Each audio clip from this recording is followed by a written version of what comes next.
Hi, this is Adam from APT Music UK, and just wanted to do a quick video on the recently acquired Sheeran LOOPER X, which I picked up a couple of weeks ago and been having a play, so I thought I'd just do a quick video. Please like and subscribe to the channel because it really helps me out, and I'll just give you a quick overview on what I think and some of the features. So here it is. This is the LOOPER board. As you can see, I've got it all set up. I've got everything routed out to where I want it to go. Few things. This thing is big, so it's 55 centimeters wide and 32 centimeters deep, and it is quite heavy. But that said, it's really good because the pedals are absolutely awesome. These are built like an absolute tank. You can't really miss them when you're looping, and a big step up from what I'm used to, which was the Boss RC600, which I used before, and then I've recently moved that on, and now I'm going to commit to the Sheeran LOOPER X. So let's power on then. So there's a little power switch just at the back, and you get lots of pretty flashing lights. Nice logo that comes up on there. Takes probably 15-20 seconds to totally boot up. There you go. Okay, so this is the first screen that you get. So as you can see, there's a 7-inch touch screen, which is absolutely immense, which makes everything a lot easier. Obviously coming from the RC600 where you had menus, a small screen and lots of dials, this is all touch screen. This is just a game changer for me because it's just so easy to operate, and everyone these days is used to using phones and tablets, and it's like literally having a tablet on your looper board, which is amazing. So the pedals, so across the top you've got your 4 tracks, so 1, 2, 3 and 4. You've got record and play, stop, which is actually a stop all, but I'll come on to that. And you've got a mode switch and a function switch. So everything is there, and then on the top right hand corner you've got your input gains, so 1, 2, 3 and 4. So you can plug 4 things into there, instruments, microphones, whatever you want. And then on the bottom you've got a main volume, headphone volume and auxiliary volume. Okay, so I've got mine set up as drums, guitar, bass and vocal and keys. Okay, so it's dead easy. Then you've got your play button there, so you can play all, and then literally you can pause each one as you wish. So it's taking the vocal out, take the bass out, take the guitar out, take the drums out, and then you can build them back in. So there's your guitar. The vocal if you want on track number 4, and bring your drums back in, then your bass.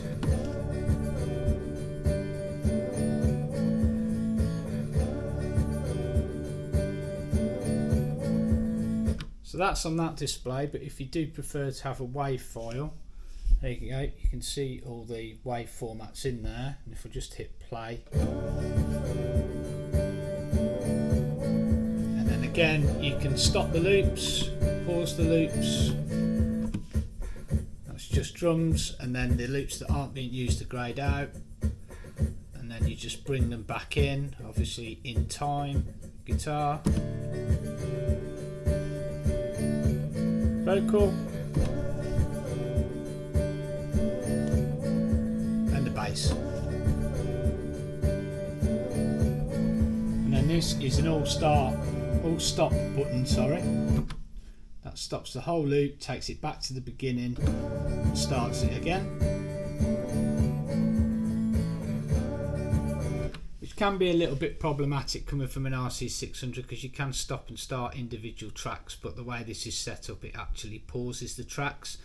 So it's a totally different workflow for me to learn, but that said, I think this will be definitely the way I'm going to go, because once you get used to it, it's actually so simple. And there are going to be future updates, I believe, which everyone on the groups is talking about, to try and, you know, stop and start individual tracks and kind of make it even more user friendly.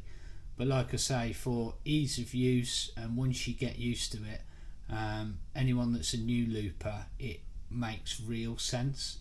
And the menu system is so easy to use. Everything is there right in front of you. It's an absolute joy to use. Okay, so that's a little bit on the track settings, as it were. I will do some more videos on the modes, etc. But please, if there's any questions, just drop them in there, and that'll build a format for another video, and I can hopefully answer some questions for you. As you see, I've got mine set to multi-mode, which means that all the tracks are the same loop length. So you build your first track, and then every track after that will be the same length. So effects is different again to how I'm used to using it. So what you actually do is you actually put your effects onto your tracks. Okay, so if you look on my first track there, on bass, there's a little thing that says effects under the bass. So I've actually got a track effect on track number 3, which gives me a bass effect, so it's a bit of an octaver.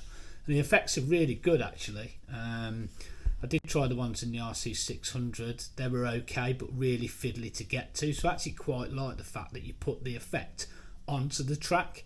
There may be an update in future that actually puts the effect onto the input or onto the instrument, or which will be even better. But actually, I found this to be quite useful. So you literally click into effects. And as you can see there, on my drum track I've got nothing, guitar track I've got nothing, and on my bass track, which is track 3, I've got a studio effect which I've called bass, nothing on vocals. So if I go into that and just literally click on edit, as you can see there, I've got an octave up on there, and it's called Octave Up Atmos. There's a pitch in there, a little bit of distortion, and a little bit of compression. But you can turn these off and on and then tweak it to how you like, and then you've got some settings underneath for each individual one. So as you can see, the pitch shifts on -12 to give me that bass effect. The distortion is switched on, and then you've just got a drive on there and a master volume. You've got compression on there with makeup gain and threshold, and then you've got a nice EQ which does your low, mids and your highs, and then you've got a little bit of air on there. So you can really get stuck into that and mess about and do what you want. What's also nice as well, if I just go onto my guitar track, so to add an effect, you just literally click on the track you want it on, and then you see all of these options come up. So you've got vocal, guitar, lo-fi, dub, drum, studio, rhythmic and vocal tuner, and then you've got one which is single effects, which I'll just click on, and that gives you a load of pedals that you can add on, and you can play with those. Just come back out of that, and then what is really cool is you've actually got one called Sheerans Rack.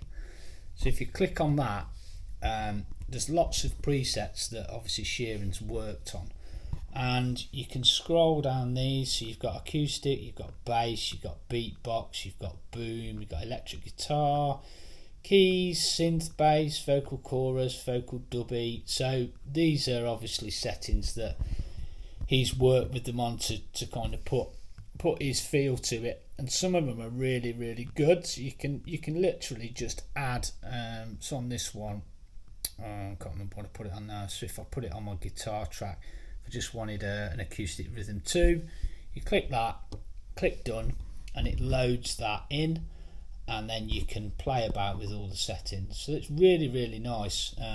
There's loads of things you can play with, and as you can see there now, that is preloaded onto track 2. So whenever I play track 2, that guitar setting is actually going to come through.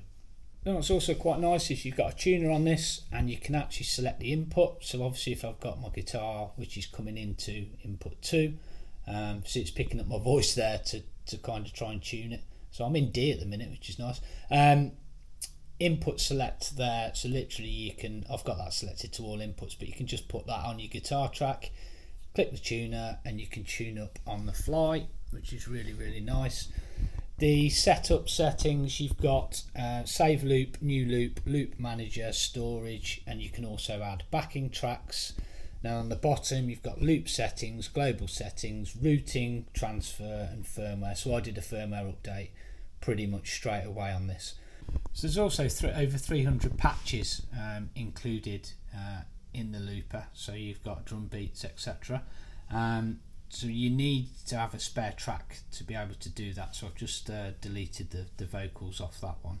And then as you can see there's a little note symbol which you click on, and then this brings up the menu for all the internal drum beats. So literally there's loads and loads. Chemical beats too, you can have a listen to that.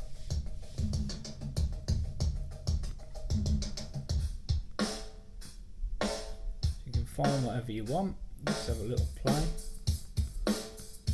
So there's absolutely loads.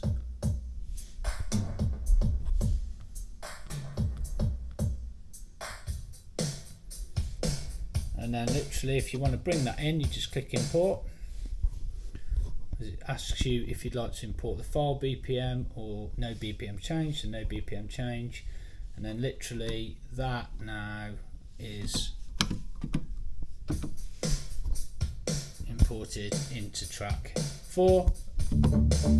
All your other loops there, obviously it's not in time, but that's a really cool feature, so you can bring in beats, etc. So that's pretty cool. And then back out to your menu, you've got all your global settings, and I'll do further videos if anybody wants them on these.